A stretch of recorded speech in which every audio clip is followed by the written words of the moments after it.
guys, happy Tuesday. Welcome to the morning after. I am Charlene Joint, your host.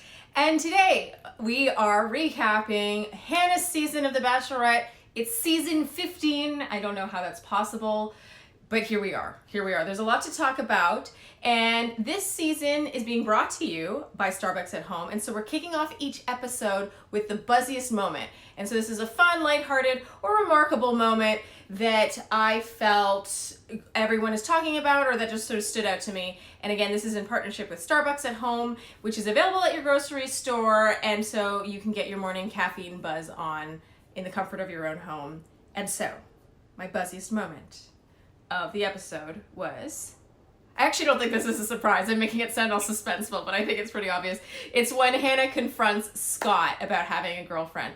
Now, there are a couple things to discuss here. First is that this has never been done in a premiere before. We've had guys, being ratted out over having a girlfriend before. We've had girlfriends show up on the show before, but never has it been done on night one. This is pretty big. It ended up being sort of a focal point of the entire episode. And the best part to me, what made it a buzzy moment, is that we saw a side of Hannah that we've only seen glimpses of up to this point.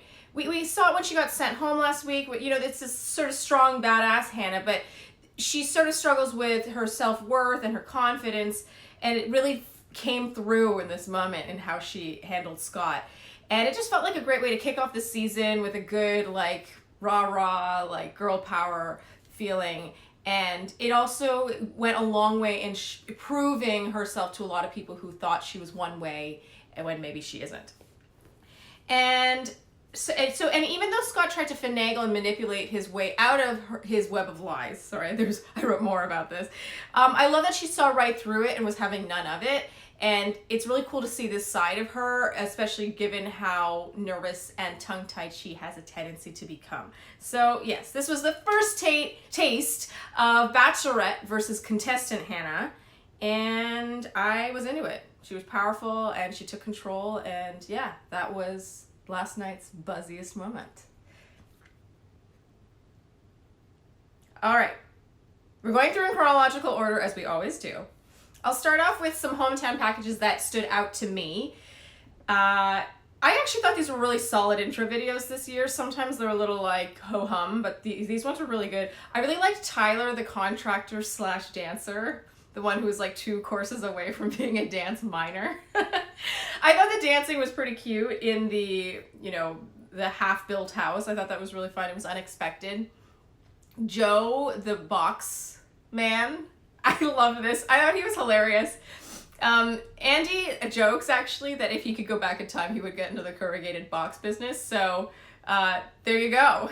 Joe's in the right business. And I just love his accent. I just thought he was fun and didn't take himself too seriously. Next, I really liked Matt Donald, the one who... I found this fascinating that both his parents are deaf and his brother is deaf. I just think that's... I just wanted to know more about Matt Donald and his family and how it works. I found him so charming and charismatic, but also modest.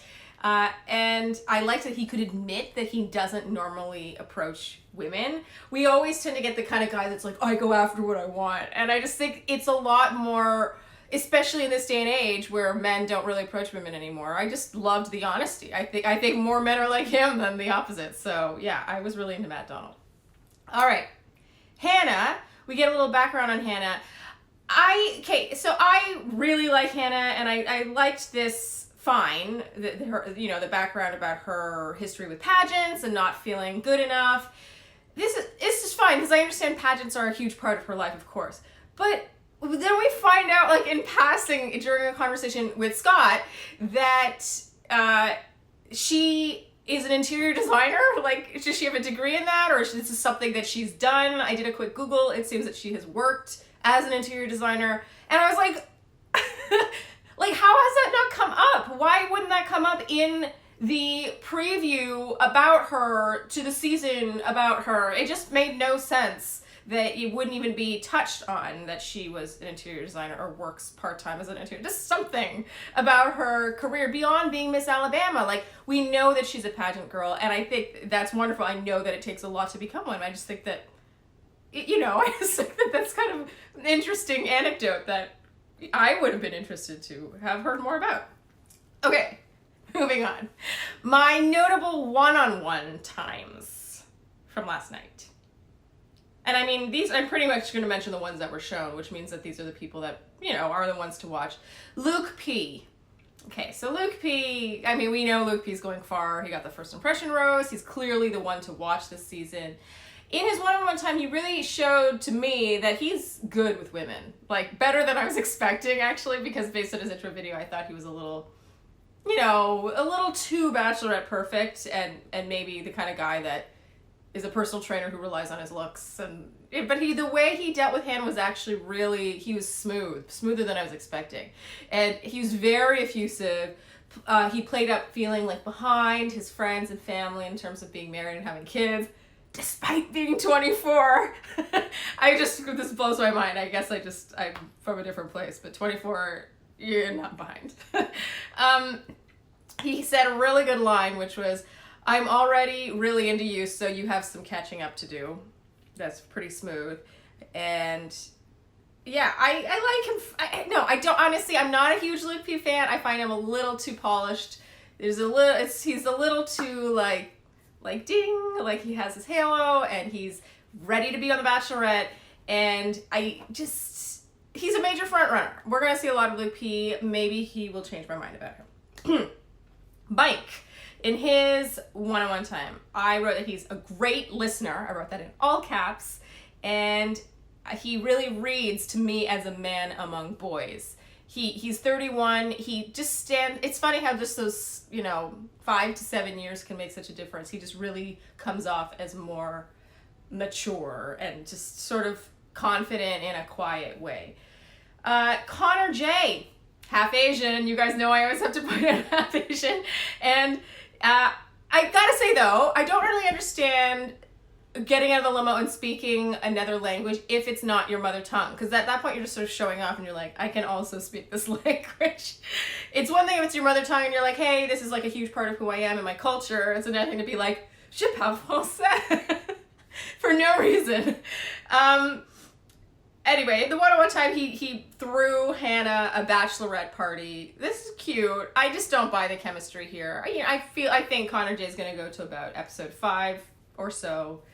Yeah. Okay, next up we have Cam, the freestyle rapper. He's the one who got the rose after the final rose.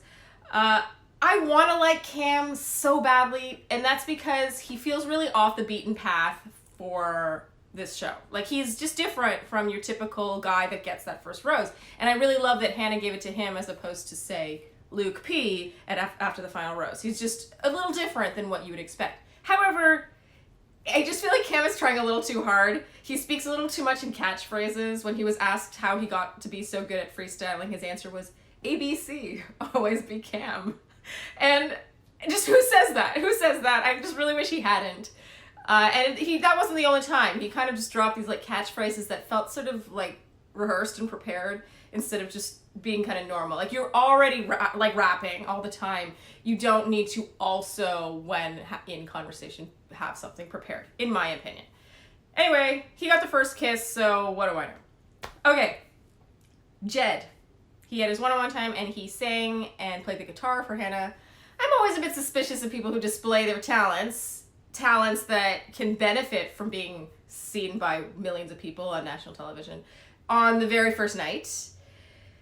That said, he was really good. So, I can't knock him for it. He sang really well, and that I can only imagine how nerve-wracking that would be in that situation. So yeah, he did well.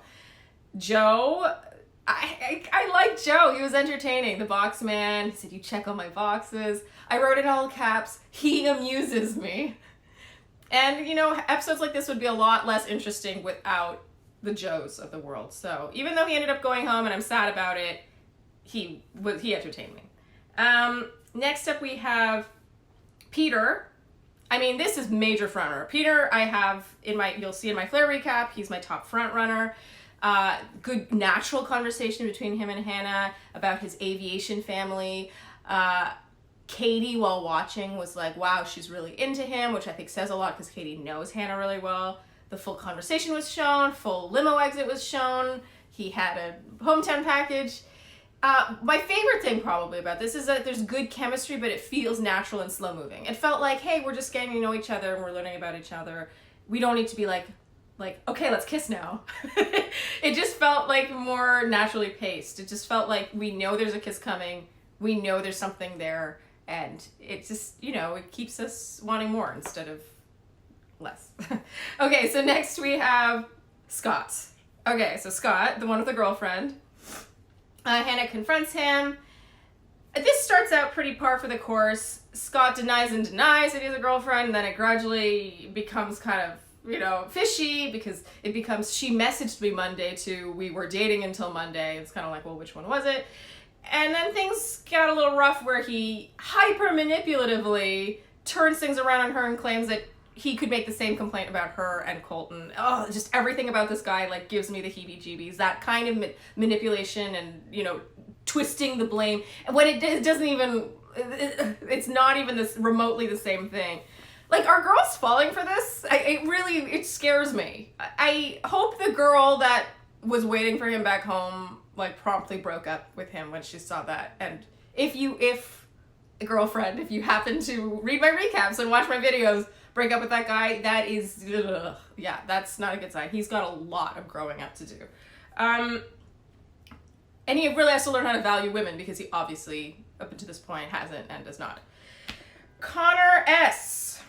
I love how Connor S. emphasized his skepticism, but leading towards having softened his stance on it, which it always means more. Feelings and developments of feelings and just sort of becoming invested in this situation always means more when it comes from a place of skepticism. Someone that just sort of comes in ready to fall in love with whomever, I just don't buy it as much.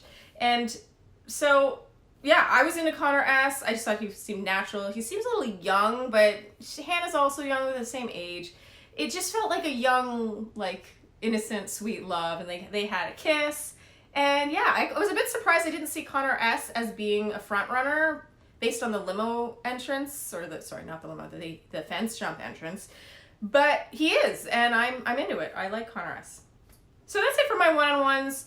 At the rose ceremony, nothing too remarkable happened, except that Matt Donald went home, and I was really upset about it. I wrote no, Grocery Joe 2.0 right here. Let's get Matt Donald on Bachelor in Paradise, please, because I want to see more of him. So yeah, all in all, a great premiere. Be sure to read my Flare recap and my Pretty Pandas recap, which will come out later this week. And yes, thank you for tuning in to The Morning After, and I'll see you here next week.